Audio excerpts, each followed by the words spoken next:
출애굽기 20장 1절에서 17절 말씀까지 한 절씩 나누어서 읽겠습니다. 하나님이 이 모든 말씀으로 말씀하여 이르시되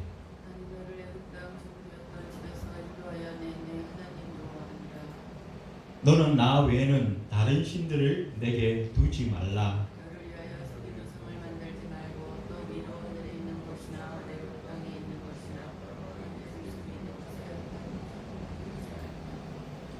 그것들에게 절하지 말며 그것들을 섬기지 말라.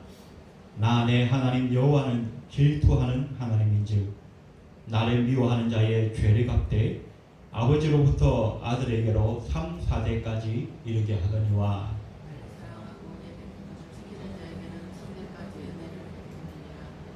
너는 내 하나님 여호와의 이름을 망령되게 부르지 말라. 여호와는 그의 이름을 망령되게 부르는 자를 죄 없다 하지 아니하니라. 여세 동안은 힘써 내 모든 일을 행할 것이나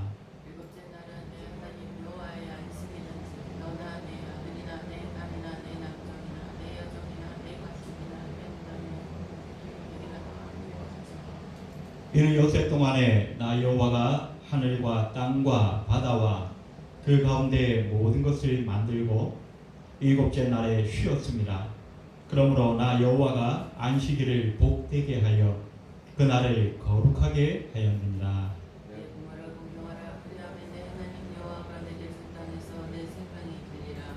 살인하지 말라. 도둑질하지 말라. 내 이웃의 집을 탐내지 말라. 내 이웃의 아내나 그의 남종이나 그의 여종이나 그의 소나 그의 낙이나 모든 내 이웃의 소유를 탐내지 말라. 17절까지 읽었습니다. 오늘 본문의 말씀을 가지고 10마디 말씀 그런 제목으로 잠깐 동안 은혜를 나누려고 합니다. 예전에는 7월 17일이 제헌절 공휴일이어서 우리가 쉬는 날이었는데 언제부턴가 모르게 사라졌어요. 그래서 아쉬움이 있습니다. 올해도 쉬지 못하고 그냥 지나가 버렸죠.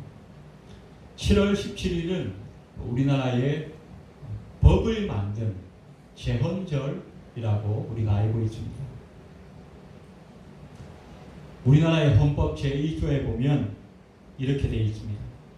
대한민국의 주권은 국민에게 있고 모든 권력은 국민에게서 나온다. 다르게 얘기하자면 우리 국민이 이 나라의 주인이라고 하는, 그래서 우리나라는 민주국가다라고 하는 우리나라의 정체성을 알려주고 있는 말씀이라고 볼 수 있습니다. 우리 믿음의 삶에도 이런 헌법과 같은 그런 조항이 있습니다. 바로 오늘 본문에 우리 하나님께서 이스라엘과 언약의 체계를 맺으시고 또 이제 이 이스라엘이 본격적으로 하나님의 나라로 세워질 것을 인정하시면서 너희가 나의 백성이라면 너희는 이렇게 살아야 한다 라고 하면서 하나님께서 십계명을 주시는 장면이 오늘 본문에 기록이 되어 있습니다. 그래서 이 십계명은 하나님의 백성들의 정체성을 알려주고 또 이 하나님의 백성들이 하나님과 어떻게 관계를 맺으며 어떻게 삶을 살아야 하는가에 대한 명시를 해주는 것이라고 우리는 이해할 수 있습니다. 지난 시간에 우리가 살펴본 것처럼 19장에서 하나님께서 이스라엘 백성들과 언약을 체결하십니다. 그리고 오늘 20장과 23장까지 하나님의 율법이 선포되어집니다. 그리고 24장에 가시면 하나님과 이스라엘 백성 사이에 언약을 맺는 그 언약식이 기록되어 있는 것을 보게 됩니다. 하나님께서 이스라엘 백성에게 주신 이 율법은 크게 두 가지로 나눌 수가 있는데, 첫 번째는 계명입니다. 오늘 본문에 우리는 십계명을 보게 되는데, 그 계명과 또 하나는 율례, 다른 말로 하면 법들이 기록이 되어 있습니다.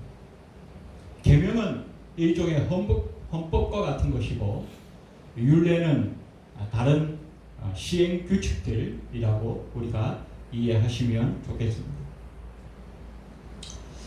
이 십계명은 다른 말씀과 달리, 다른 율법들과는 달리 하나님께서 직접 기록하여 주신 것이라는 것입니다.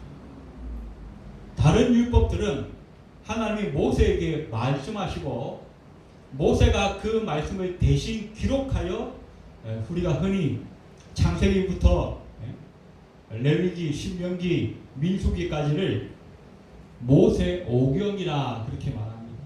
그래서 그 율법들은 모세가 하나님께 받은 말씀을 기록한 것입니다. 그런데 이 십계명만큼은 하나님께서 두 돌판에 직접 기록하여서 모세에게 전해 주었다라고 성경은 말씀하고 있습니다. 십계명 이렇게 해서 원래 우리 커맨드먼트 영어에 명령 그런 식으로 우리가 이해를 하고 있는데, 시상 히브리 원에 보면 명령이라고 하는 말은 없습니다. 그 대신에 아세레트 하데바림 이렇게 기록되어 있는데, 이 말은 10가지 말씀이다, 10마디의 말씀이다, 그렇게 우리가 번역할 수 있을 것입니다. 그래서 오늘 본문의 제목을 10마디 말씀이다, 그렇게 우리가 정하여 보았습니다. 헬라어에도 이 십계명을 데칼로그 그렇게 했는데, 데카는 10, 열을 의미하고 있고, 로그는 로고스, 말씀을 의미합니다. 그래서 10가지 말씀이다, 그렇게 번역하는 것이 정확하다고 우리가 볼 수 있을 것입니다. 자, 그런데 계명과 달리 하나님께서 주신 그 율례에도 크게 두 가지가 있습니다. 하나는 하나님의 백성 이 이스라엘이 어떻게 이 세상을 살아가야 되는가, 어떻게 이웃들과 함께 서로 하나님의 사랑을 나누며 살아가야 되는가에 대한 시민법이 있습니다. 거기에는 민법, 형법, 상해법, 약자 보호법 이런 것들을 포함하고 있고요. 또 하나는 하나님 앞에 이 절기를 어떻게 드리고 제사를 어떻게 드리고 하는 제사와 관련된 의식법이 있는 것을 성경은 우리에게 말씀해 주고 있습니다. 하나님께서 이 계명들은 두 돌판을 주셨는데, 그 돌판도 역시 내용이 둘로 나누어집니다. 1부터 4계명까지는 하나님께 관련된 계명, 그리고 5계명부터 10계명까지는 사람과 사람 사이에 지켜져야 할 계명을 기록하고 있습니다.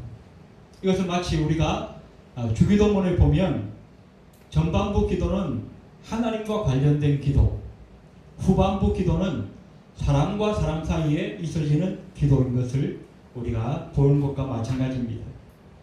1계명에서 4계명까지를 한마디로 요약하면 하나님을 사랑하라는 것입니다. 그리고 5계명부터 10계명까지를 한마디로 요약하면 이웃을 사랑하라. 그래서 주님께서 세상에 오셨을 때 내가 너희에게 새 계명을 주겠다 그렇게 했습니다. 그런데 사실상 그 새 계명이라고 하는 것은 구약에 주셨던 하나님께서 이 이스라엘 백성들에게 주셨던 그 계명을 간단하게 한마디로 요약한 것이라고 우리는 볼 수 있습니다. 1계명부터 4계명까지 요약한 것이 하나님을 사랑하라는 것이고, 또 5계명부터 10계명까지 요약한 것이 사람을 사랑하라. 그래서 우리가 사랑하면, 하나님을 사랑하고 이웃을 사랑하는 것이 율법의 완성이요 선지자의 강령이라고 주님은 말씀하신 것을 우리에게 보고 있는 것입니다. 자, 그러면 하나님께서 이 하나님의 백성, 이 이스라엘 백성들에게 왜 십계명을 주셨는가, 오늘 그 몇 가지 이유를 좀 살펴보면서 우리가 간단하게 은혜를 나누려고 합니다. 자, 하나님께서 이스라엘 백성들에게 왜 십계명을 주셨는가? 첫 번째는 이스라엘 백성들을 축복되게 하시려고 주셨다는 것입니다. 조금 다르게 얘기하자면 이스라엘 백성들이 행복하게 살 수 있게 하려고 하나님께서 이 계명을 주셨다는 것입니다.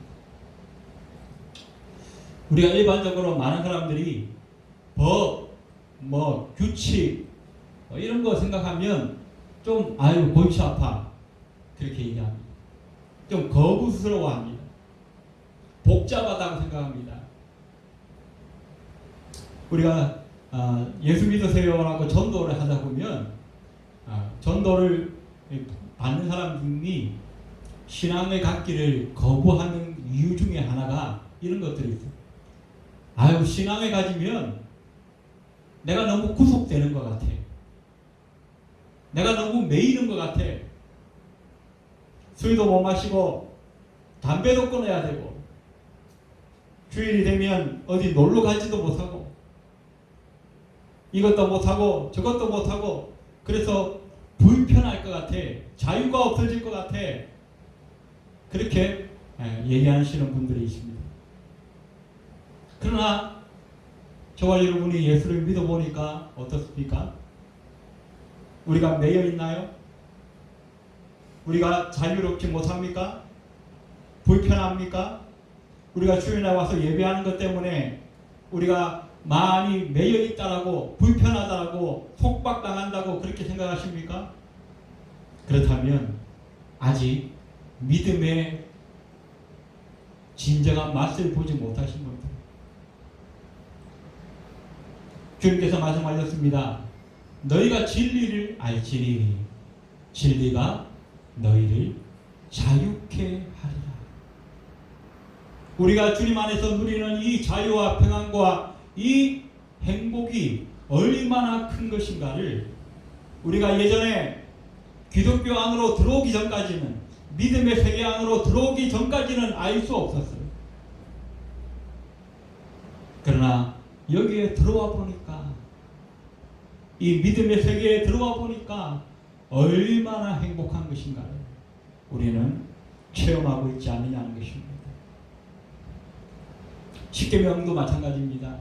하나님께서 이 이스라엘 백성들을 법으로, 규칙으로 올가매고 구속하고 자유를 누리지 못하게 하려고 이 십계명을 주신 것이 아니라는 것입니다. 오히려 반대로 하나님께서는 이 이스라엘 백성들이 진정한 행복을 누리게 하시려고 계명과 율법을 주셨다라고 말씀하고 있습니다. 오늘 본문의 두 번째 계명을 말씀하시면서 우상 숭배의 죄에 빠지면 3, 4대까지 벌을 내리시겠다라고 주님이 말씀하시지만 그 반대로 하나님을 사랑하고 계명을 지키면 1000대까지 복을 주시겠다라고 말씀하고 계십니다. 벌을 내리려고 계명을 주시는 것이 아니라 이걸 지킴으로 인하여서 복을 받게 하시려고 하나님께서 이 계명을 주셨다는 것입니다. 신명기 4장 40절에도 보니까 오늘 내가 내게 명하는 여호와의 규례와 명령을 지키라. 너와 내 후손이 복을 받아 내 하나님 여호와께서 내게 주시는 땅에서 한없이 오래 살리라. 이 계명과 율법을 지키는 사람마다 누구나 다 복을 받게 받게 하기를 원하시는 것이 하나님의 뜻이라고 말씀하고 있다는 것입니다. 여호수아 1장 8절에도 이 율법책을 내 입에서 떠나지 말게 하며 주야로 그것을 묵상하여 그 안에 기록한 대로 다 지켜 행하라. 그리하면 내 길이 평탄하게 될 것이며 내가 형통하리라. 이 세상을 살면서 형통하고 평탄하게 하시려고 하나님께서 그 비결로 말씀과 율례와 계명을 주셨다라고 성경을 말씀해 주고 있다는 것입니다.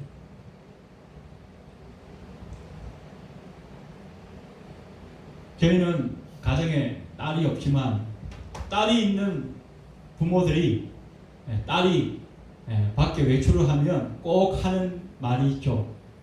늦게 다니지 말아라. 다른 데 가서 자고 다니지 말아라. 그런 얘기 꼭 합니다. 왜 그럴까요? 그 딸을 억압하고 자유를 빼앗아서 못 살게 하려고 그럴까요? 오히려 그 딸이 안전하게 행복하게 살기를 원하는 부모의 마음이 거기에 있다는 것을 우리는 기억할 필요가 있다는 것입니다. 이 세상은 우리가 한치 앞을 내다볼 수 없어요. 우리가 1분 후에 아니 1초 후에 우리에게 어떤 일이 일어날지 우리는 알 수가 없어요. 그래서 우리가 이 세상을 제대로 온전히 살려면 우리의 삶의 기준이 필요하다는 것입니다. 그런데 이 세상이나 세상 사람들이 우리에게 제시하는 그 기준은 믿을 수가 없어요. 왜냐하면 그 기준은 불완전할 뿐만 아니라 시대와 상황에 따라서 이렇게도 변하고 저렇게도 변한다는 것이에요.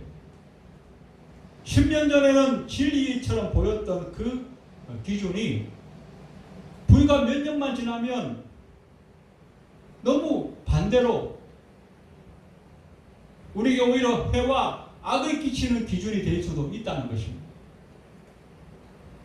그래서 우리는 이 세상의 기준을 따라가는 것이 아니라 하나님이 우리에게 주시는 그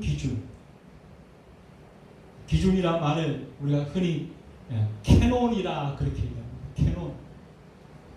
캐논은 우리의 삶의 캐논, 그것이 바로 하나님의 말씀이라는 것입니다. 그것이 바로 계명이요 율법이라고 성경은 우리에게 말씀해 주고 있습니다. 그래서 우리는 이 세상을 살면서 날마다 하나님의 말씀을 붙들어야 돼요. 하나님의 말씀의 그 기준에서 우리의 방향을 설정해야 되고 하나님의 말씀의 기준에서 우리의 삶의 양식도 따라가야 한다는 것입니다.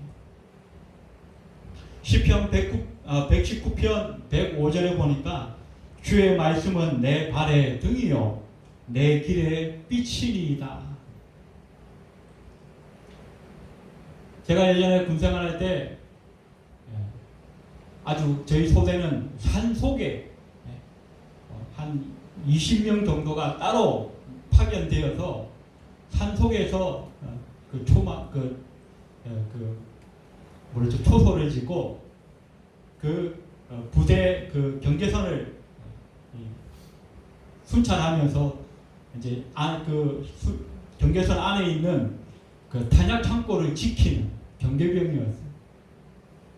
원래는 이 밤에 한 번, 낮에 한 번 내무반장이 순찰에 돌아야 되는데 비 오고 으시으시 추운 날, 바람 불고 무서운 날, 거기에는 뭐 조명 같은 게 없기 때문에 밤에는 온전히 그 달빛에 의지해서 산길을 가야 되는데 비가 오고 구름이 끼면 그 달빛조차도 없어요.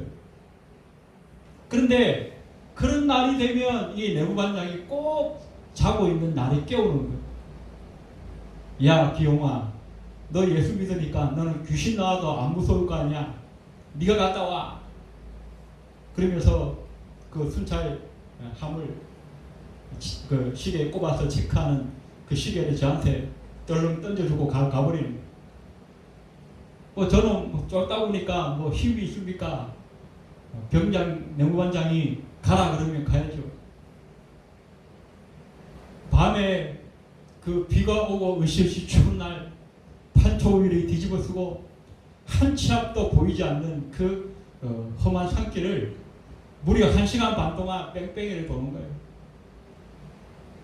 얼마나 힘든지 모릅니다. 바람소리가 휙 지나갈 때마다 그냥 머리가 쭈뼛쭈뼛 쓰고 그냥 뒤에서 금방이라도 뭐가 달려들 것 같고 막 그래요. 그런데 그때마다 예수님 찬양을 부르면서 하나님이 이 자리에 나와 함께 하신다 그러면서 거의 한 6개월 동안에 그렇게 버텨냈습니다. 그런데 그걸 알고 내 직속 고참 하나가 어느 날 나한테 선물을 주었어요. 그 선물이 뭐냐면 조그마한 후레쉬였어요. 야 기용아, 내후반장이 너한테 순찰 하나 시키면 이것을 들고 가라.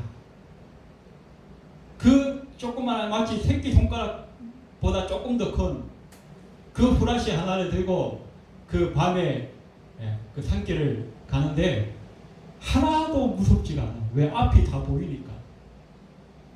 칠흑 같은 어둠 속에서 그 후라시만 비추면 앞이 보이니까 걸려서 넘어질 염려도 없고,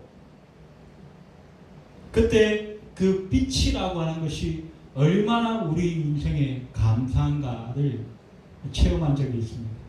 그런데 우리 인생을 이렇게 우리가 한치 앞을 내다볼 수 없는 인생을 우리가 살아가는데 그 빛이 없이 막막하게 손으로 휘저으면서 나아가야 하는 그 인생, 얼마나 답답하고 불쌍한 인생이냐는 것입니다. 그런데 그 인생에게 하나님께서 빛을 비추어 주셨어요.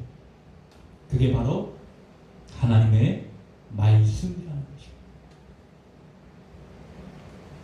두 번째로 오늘 이 십계명은 우리 하나님께서 사명을 감당하는 백성이 되라고 주신 것이라는 것입니다.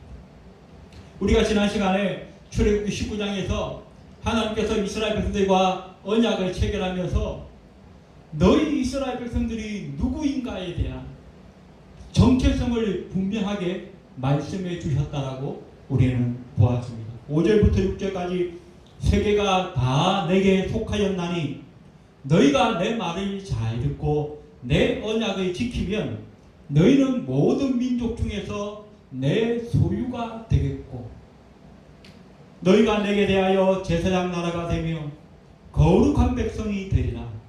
너는 이 말을 이스라엘 자손에게 전할지니라 라고 말씀합니다. 우리가 어떻게 해요? 하나님의 소유는 다른 말로 보물이라고 말씀드렸죠. 그리고 우리가 하나님 앞에 거룩한 제사장 나라가 되고 거룩한 백성이 되는 것, 그것이 우리를 향하신, 이 이스라엘 백성을 향하신 그들의 정체성이라고 말씀하셨습니다. 그런데 어떻게 이 이스라엘 백성들이 이 세상을 살아가면서 하나님의 백성인 것을 드러낼 수 있는가? 그것이 바로 이 이스라엘 백성들이 하나님 말씀대로 살 때에 그 말씀을 순종하고 그 말씀을 경청하고 그 말씀대로 따라 살아갈 때에 비로소 그것이 가능해진다는 것이에요.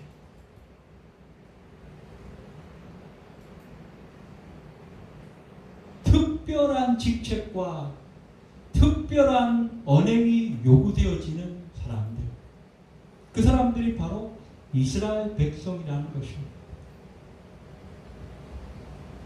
그런데 우리가 잘 알다시피 이 이스라엘 백성들은 그 사명을 놓쳐버리고 말았습니다. 그 이유가 무엇입니까? 하나님의 말씀을 온전히 순종하지 못했기 때문에. 예레미야 선지자는 이스라엘 백성들이 하나님의 계명을 어기고 우상 숭배에 빠지게 되니까 이스라엘이 더 이상 하나님의 인애와 자비와 긍휼을 누리지 못하게 되었다라고 한탄하였습니다.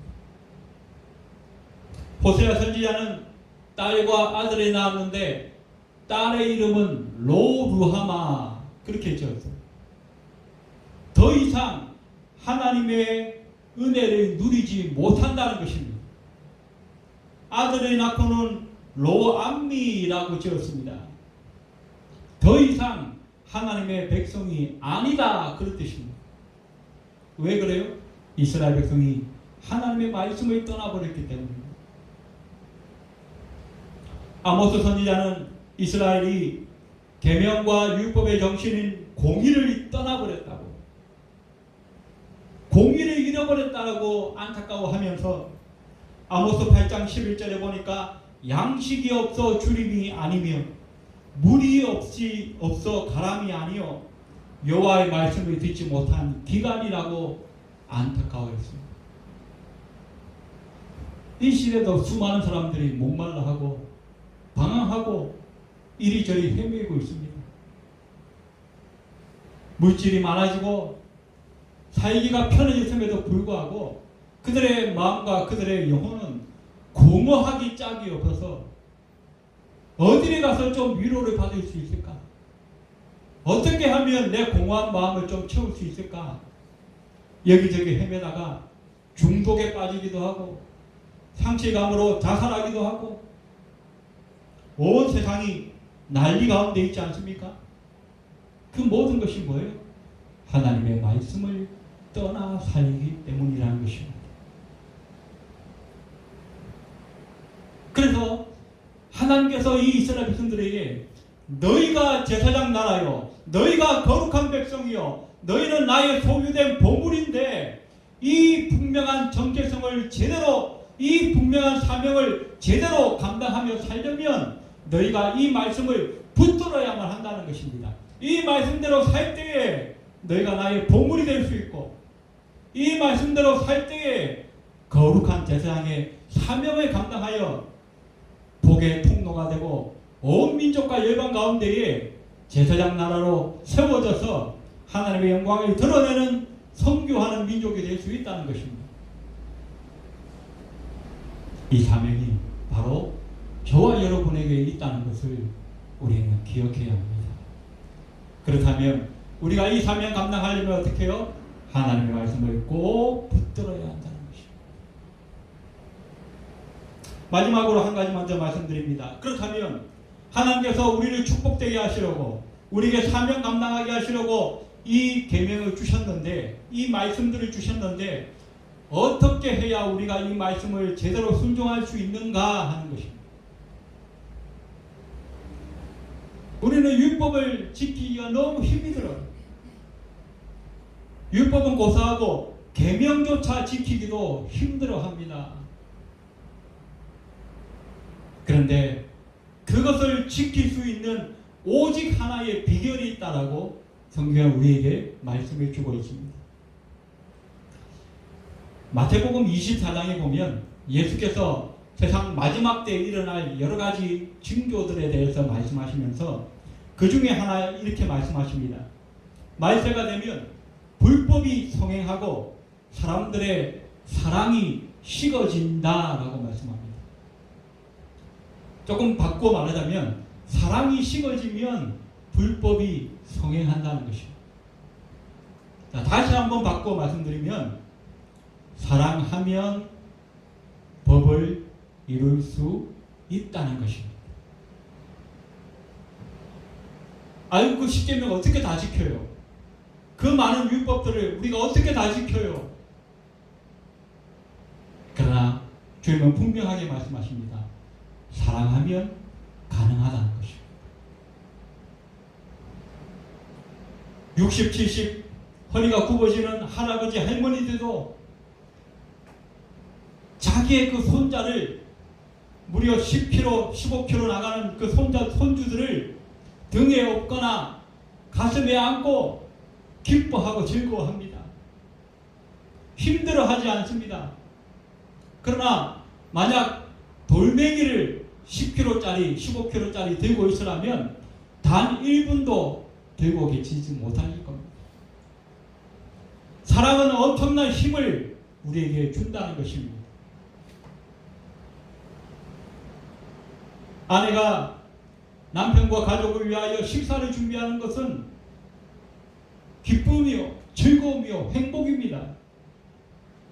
그런데 자식 낳고 시간이 지나면서 점점 어떻게 해요? 사랑이 식어지기 시작해요.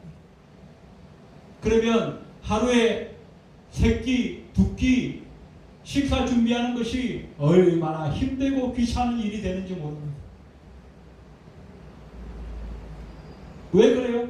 사랑이 식어졌기 때문에. 우리가 왜 율법을 지키지 못합니까? 하나님을 향한 사랑이 없기 때문에. 왜 우리가 계명을 지키지 못하는가? 하나님을 향한 사랑이 식어졌기 때문이라는 것입니다. 그래서 주님은 말씀하십니다.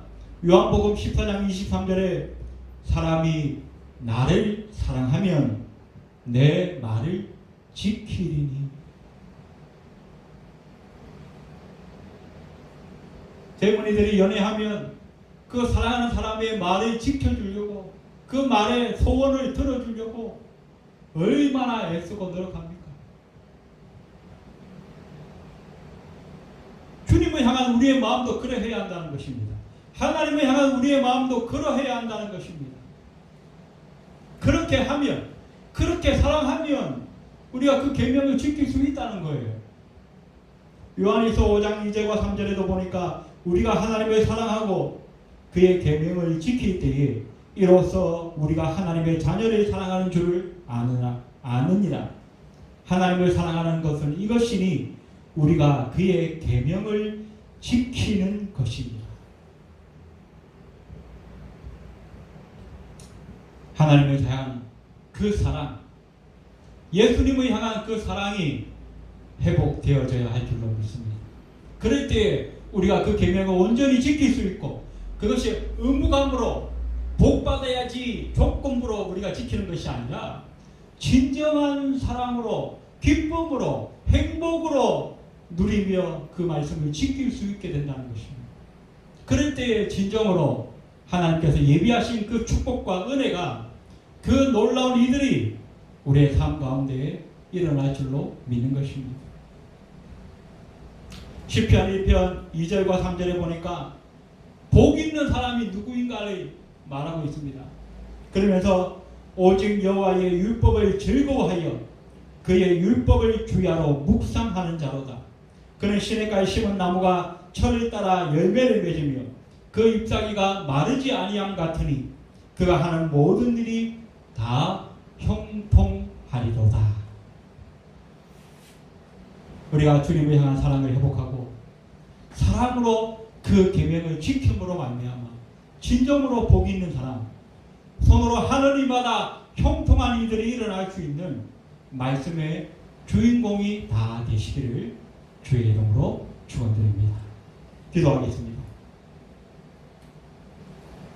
고마우신 하나님, 복 있는 사람은 여호와의 말씀을 즐거워하여 주야로 묵상하며 그 가운데 기록한 대로 다 지켜 행하는 자라고 말씀합니다. 그들이 하는 일마다 형통할 것이라고 주님은 말씀하고 계십니다. 오늘 이 말씀이 우리에게 적용되게 하시고 우리가 진정으로 주님의 사랑함으로 말미암아 기쁨으로, 즐거움으로, 행복함으로 주의 말씀, 주의 계명을 지켜 행하게 하시고 그로 말미암아 하나님이 예비하신 모든 축복과 은혜와 형통함의 주인공이 될 수 있도록 하나님 역사하여 주시옵소서. 축복하여 주시옵소서. 예배를 마치고 돌아가는 발걸음 위에도 함께하여 주옵소서. 예수님의 이름으로 간절히 기도드리옵나이다. 아멘.